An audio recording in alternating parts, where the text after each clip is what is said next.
बता दें कि साहेबगंज की बेटी जेवा परवीन ने यह सिद्ध कर दिया कि हम भी किसी से कम नहीं है। भले पिताजी नहीं रहे, लेकिन उनके नामों का आज जो चर्चा है हमारे गांव से लेकर, हमारे क्षेत्र से लेकर हमारे जिले तक गूंज रही है। बता दें कि बीते दिन बिहार दरोगा का 1275 सीटों पे परिणाम आया, जिसमें से पुरुष जो है टोटल 822 सीटों पे परचम लहराए। वहीं अगर लड़कियों की बात किया जाए तो 450 सीटों पे लड़कियां ने अपना परचम लहराया। और इस बार एक और चीज देखने को मिला कि बता दें कि इस बार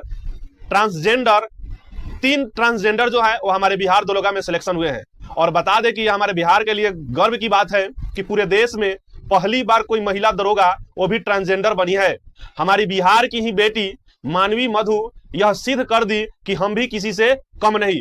जब भी आंकड़ा लगाया जाता है तो कहा जाता है कि लड़कों की अपेक्षा लड़कियां कम नहीं और लड़कियां की अपेक्षा लड़के कम नहीं, लेकिन इन दोनों को पीछा छोड़ते हुए इस बार ट्रांसजेंडर ने भी 3 ट्रांसजेंडर जो बिहार दरोगा को एग्जाम जो है वह पास करके और बिहार दरोगा बनी है। हमारे बिहार की ही बेटी थी मानवी मधु, जो पूरे देश में पहली ऐसी महिला है जो ट्रांसजेंडर दरोगा बनी हुई है। ये बिहार के लिए गौरव की बात है। और आज हम बात बिहार के मुजफ्फरपुर जिले के साहेबगंज की चर्चा करेंगे। साहेबगंज जो क्षेत्र है वह किसी न किसी चीजों के लिए हमेशा क्षेत्र का जिक्र होते रहता है। अगर बात किया जाए तो साहेबगंज में ही एक मशहूर कॉमेडियन मनी मेराज हैं जो गाली दे देकर फेमस हो गए। और इस बार गौरव की बात है कि हमारी साहेबगंज की एक बेटी ने बिहार दरोगा में परचम लहराया है और वो भी एक मुस्लिम समुदाय की है।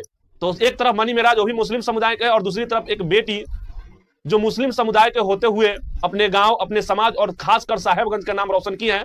उनका नाम जेवा परवीन है, जो साहेबगंज नगर परिषद के नावा नगर काजी चौक निवासी मोहम्मद अलाउद्दीन की पुत्री है।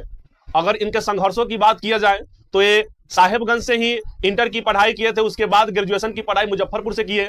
और बात करें तो इनके पिता जो है उनका इंतकाल लगभग 5 वर्ष पहले ही हो गई थी और इन 5 भाई और 4 बहन है। तो आप समझ सकते हैं कि जिस बिटिया के सर से पिता का साया छीन गया हो वो भी 5 साल पहले, तो उनके लिए कितना संघर्ष भरा ये मुकाम तक पहुंचने में कितना कठिनाइयां का सामना करना पड़ा होगा। तो हम बता दें कि साहेबगंज की बेटी जेवा परवीन ने यह सिद्ध कर दिया कि हम भी किसी से कम नहीं है। भले पिताजी नहीं रहे, लेकिन उनके नामों का आज जो चर्चा है हमारे गांव से लेकर, हमारे क्षेत्र से लेकर हमारे जिले तक गूंज रही है। हमारे पिता का नाम गूंज रहा है, हमारे भाई का नाम गूंज रहा है, हमारी बहन का नाम गूंज रहा है, हमारी माता का नाम गूंज रहा है। और खासकर उन्होंने धन्यवाद अपने टीचर को दिए हैं जिनके गाइडलाइन में रहकर इन्होंने इस मुकाम को हासिल किया है। तो साहेबगंज जो क्षेत्र है जो मुजफ्फरपुर डिस्ट्रिक्ट में पड़ता है, तो साहेबगंज का क्षेत्र हमेशा किसी न किसी चर्चा में इसका नाम जो है वह ऊंचे अव्वल में रहता है। और फिर से एक बार साहेबगंज का नाम जो है वह ऊंचे अव्वल में दर्ज हो गया है कि 1275 सीटों का जो परिणाम था बिहार दरोगा का वह आ गया है, जिसमें से अधिकांश लड़के पास हुए हैं और 450 के करीब में लड़कियां पास हुई है।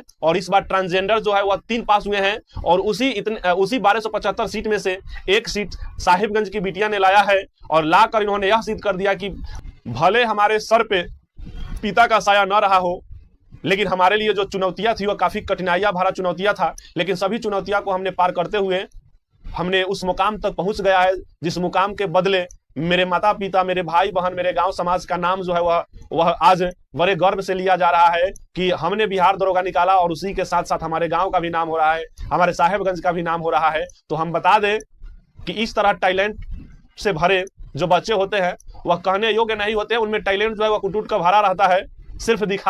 सिर्फ समय का इंतजार किया जाता है कि वह समय कब आएगा कि हम अपने टैलेंटों को दिखाएं। और सच में जेवा परवीन ने अपने टैलेंट को दिखा दी और दिखाकर यह सिद्ध कर दी कि हम साहेबगंज भले लोकल क्षेत्र से आते हैं, यह बात बड़ी नहीं है, लेकिन हमने उस मुकाम को पार किया है जिस मुकाम को सभी कोई पार करना चाहते हैं। हालांकि आपकी क्या प्रतिक्रिया है, कमेंट बॉक्स में अपनी राय जरूर दीजिएगा। जय हिंद।